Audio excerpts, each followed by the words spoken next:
अस्सलाम वालेकुम my YouTube family, कैसे हैं आप सब। उम्मीद करती हूँ आप सब खैरियत से होंगे।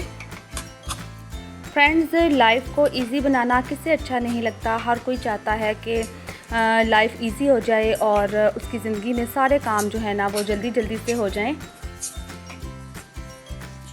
अगर आप भी उन्हीं लोगों में से हैं जो अपनी लाइफ को इजी भी बनाना चाहते हैं और अपने काम जल्दी जल्दी करना चाहते हैं, तो फिर मेरी आज की वीडियो आपके लिए है। क्योंकि आज मैं आपके साथ कोई रेसिपी शेयर नहीं कर रही, बल्कि मैं आपके लिए लाई हूँ 5 useful kitchen tips and tricks जो आपकी डेली लाइफ में बहुत ही काम आएंगी और आपकी लाइफ को ईजी बना देंगी। तो फिर फ्रेंड्स, आज की वीडियो बहुत ही इन्फॉर्मेटिव होने वाली है, तो मेरी वीडियो को एंड तक देखिएगा, इसे कहीं से भी स्किप मत कीजिएगा, क्योंकि आपको मतलब डिफरेंट टिप्स मिलेंगी। तो चलें फिर वीडियो को स्टार्ट करते हैं। लेकिन उससे पहले मेरी आपसे हमेशा की तरह रिक्वेस्ट है कि अगर आपने अभी तक मेरा चैनल सब्सक्राइब नहीं किया या आप मेरे चैनल पर नए हैं, तो फिर जल्दी से अनीलास डाइनिंग को सब्सक्राइब करें और बेल आइकन भी दबाएँ, और वीडियो अच्छी लगे तो लाइक करें और शेयर करें।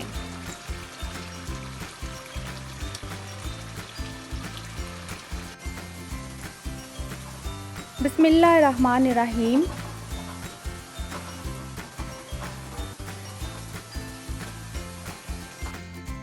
मेरी सबसे पहली टिप अंडों को लेकर है कि जब भी अंडे बॉईल करें तो इसके अंदर आपने थोड़ा सा मतलब 1 टेबलस्पून के करीब ऑयल शामिल करना है और 1 टीस्पून के करीब आपने इसमें नमक शामिल कर देना है। और अंडों को मतलब पानी में डालने के बाद आपने फ्लेम ऑन करना है और उसके बाद आपने इसको ऊपर से कवर कर देना है। ऐसा करने का फ़ायदा क्या होगा कि अक्सर ऐसा होता है कि जब एक साथ आप ज़्यादा सारे अंडे बॉईल करें तो वो या तो उन पर क्रैक्स आ जाते हैं, मतलब अंडे फट जाते हैं, और जब हम उन्हें छीलें तो वो इतनी सफाई से छीले भी नहीं जाते। तो इस तरह से अगर आप ऑयल और नमक डालकर अंडे बॉईल करेंगे ना, तो अंडे कभी भी फटेंगे नहीं। आपने देखा ही है कि सारे अंडे बिल्कुल मतलब साबित हैं। और अब जब आप इनका छिलका उतारेंगे तो आप देखिएगा कि किस तरह से, ये देखें, बड़ा बड़ा छिलका आपका बड़ी सफाई के साथ उतर जाएगा और आपको अंडों के छिलके उतारने में भी कोई मुश्किल पेश नहीं आएगी। एक और बात कि आपने अंडे को बॉईल कितना करना है, तो पानी में उबाल आने के बाद आपने सिर्फ 10 मिनट्स के लिए अंडे को बॉईल करना है। अगर आप ज़्यादा टाइम देंगे तो अंडा सख्त हो जाएगा। मेरी अगली टिप जो है वो सैलड को लेकर है कि अक्सर ऐसा होता है कि जब भी आप सैलड कट करें, और मतलब होता है ना कि हम अक्सर कहते हैं कि गेस्ट आने हैं या हमने खुद भी खाना हो, तो हम सैलड को पहले से ही कट करके रख लेते हैं। तो अक्सर ऐसा होता है कि अगर हम पहले से सैलड को कट करके रखें तो वो ढीला सा पड़ जाता है या फिर वो क्रंची नहीं रहता। तो ये भी होता है कि उसकी जो अपनी शक्ल और रंगत होती है वो ख़राब हो जाती है। तो आपने इसके लिए ऐसा करना है कि आपने एक बाउल में ठंडा पानी ले लेना है, या पानी ठंडा ले लें या नॉर्मल पानी के अंदर आप बर्फ़ डाल लें, और फिर आप जो भी सैलड में वेजिस डालना चाहते हैं वो कट करके आप इस बर्फ़ वाले पानी में शामिल करते जाएं।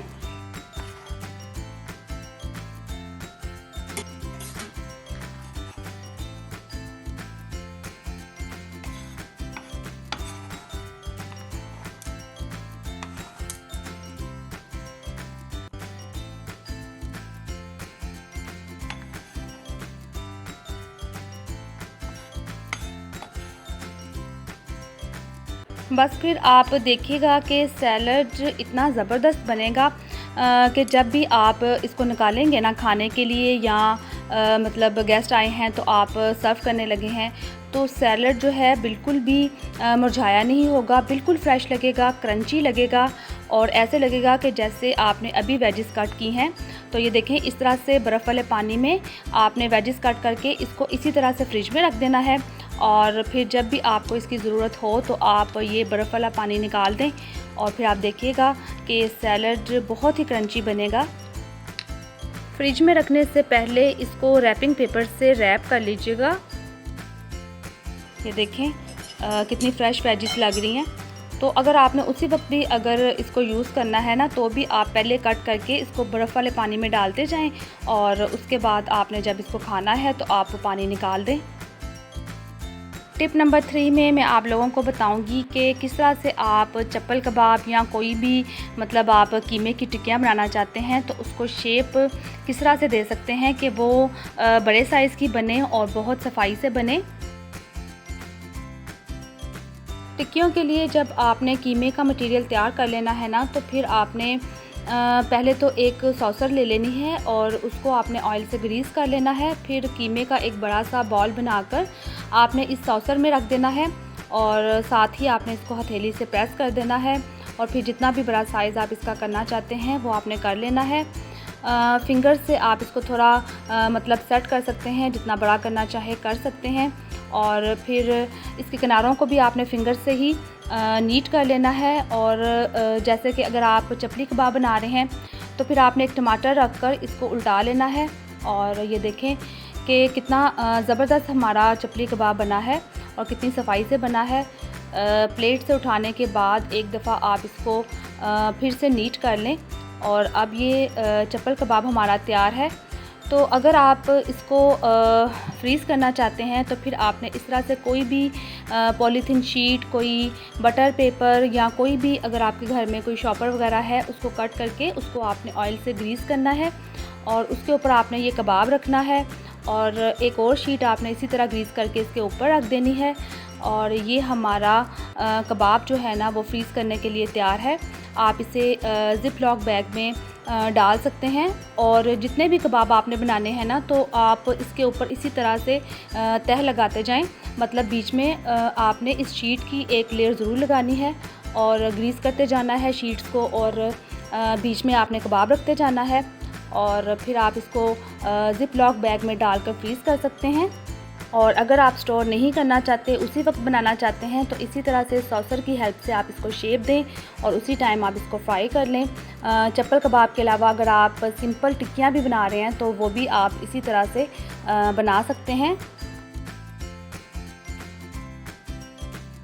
अक्सर लोग मुझे कमेंट्स करते हैं कि आप भी हमसे ना इस तरह से नीट मतलब अगर हमने चप्पल कबाब बनाने हैं या कीमे की टिक्कियाँ भी बनानी हो तो हमसे टिक्कियाँ ना सफाई से नहीं बनती और उनमें क्रैक्स आ जाते हैं और वो टूट जाती हैं या हमसे साइज़ बड़ा नहीं बनता। तो इसीलिए मैंने सोचा मैं आप लोगों को ऐसी टिप बताती हूँ कि आपकी ज़िंदगी आसान हो जाए और ये टिप आपके बड़े काम आने वाली है। अब टिप नंबर 4 में मैं आप लोगों को बताऊंगी कि आप लोग किस तरह से टमाटरों का छिलका उतार सकते हैं। अक्सर ऐसा होता है कि हमने कढ़ाई वगैरह बनानी हो या मतलब कढ़ाई के अलावा भी आप जिस भी चीज़ में टमाटर यूज़ करना चाहते हैं तो छिलके हम ज़ाहिर है चाहते हैं कि वो नहीं होने चाहिए, क्योंकि ये जब मुंह में आते हैं तो फिर बच्चों को भी अच्छे नहीं लगते और वैसे भी ये ग्रेवी में अच्छे लगते ही नहीं हैं। तो इसके लिए बड़ी आसान सी टिप है, आप जो भी चीज़ बना रहे हैं उसके अंदर आपने इस तरह से साबित ही टमाटर शामिल कर देने हैं। या तो आप इनको हाफ़ कट भी कर सकते हैं या इसी तरह साबित आप डाल दें और फिर इसको ऊपर से कवर कर दें। कवर करने के बाद आपने 5 मिनट्स के लिए इसको छोड़ देना है और 5 मिनट के बाद जब आप ढक्कन उठाएंगे तो इनके छिलके बिल्कुल सॉफ्ट हो गए होंगे और सेपरेट से हो गए होंगे। तो आपने इनको इस तरह से छिलकों को उतार लेना है। बड़ी आसानी से ये छिलके उतर जाते हैं, कोई मुश्किल पेश नहीं आती और बहुत ही इजी टिप है। और छिलके रिमूव करने के बाद आप फिर इस तरह से चम्मच से इसको मैश करने, बड़ी आसानी से ये मैश हो जाते हैं और एकदम से ये ग्रेवी में इतने मिक्स हो जाएंगे कि आपको नज़र भी नहीं आएंगे।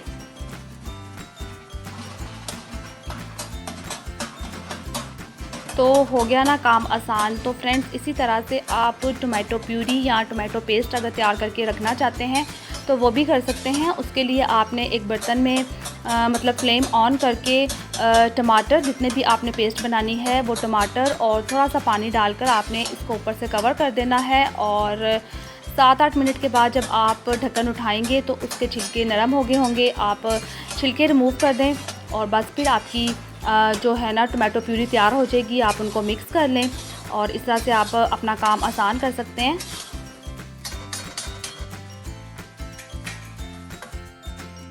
लास्ट और बड़ी इम्पॉर्टेंट टिप मैं आप लोगों के साथ शेयर कर रही हूँ प्याज को लेकर, कि ये तो आप लोग भी जानते ही हैं कि प्याज हम डायरेक्ट कट करके फ्रिज में नहीं रख सकते, क्योंकि अगर आप प्याज कट करके फ्रिज में रखेंगे ना तो फिर वो जहरीले बन जाते हैं, वो हमारी सेहत के लिए बहुत नुकसानदेह हो जाते हैं।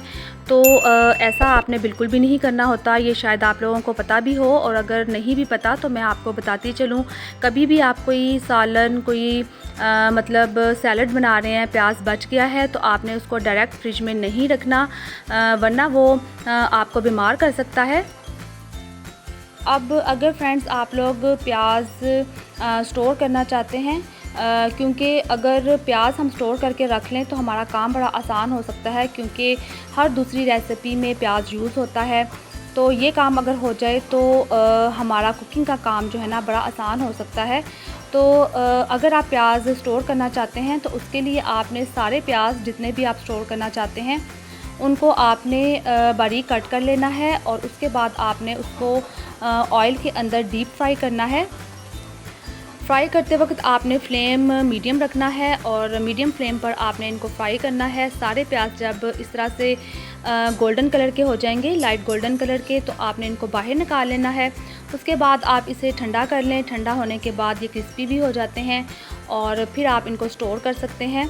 अगर आप फ्रिज में करेंगे तो ये कुछ दिनों तक चल जाएगा, और अगर आप इसे फ्रीज़र में रख देंगे तो 1 साल तक आप ये प्याज यूज़ कर सकते हैं। आप इसके पैकेट्स बनाकर रख सकते हैं ज़िपलॉक बैग में, या इसी तरह से भी रख सकते हैं, और जब भी आपको इसकी ज़रूरत हो आप इसे निकाल कर यूज़ कर सकते हैं। तो थी ना आपकी ज़िंदगी को आसान बनाने वाली टिप। उम्मीद करती हूँ कि आप लोगों को मेरी सारी ही टिप्स अच्छी लगी होंगी। तो इसके साथ ही मैं आप लोगों से इजाज़त चाहूँगी। अपना बहुत सारा ख्याल रखिएगा, मुझे भी दुआ में याद रखिएगा। फिर मिलेंगे एक नई वीडियो के साथ। अल्लाह हाफिज़।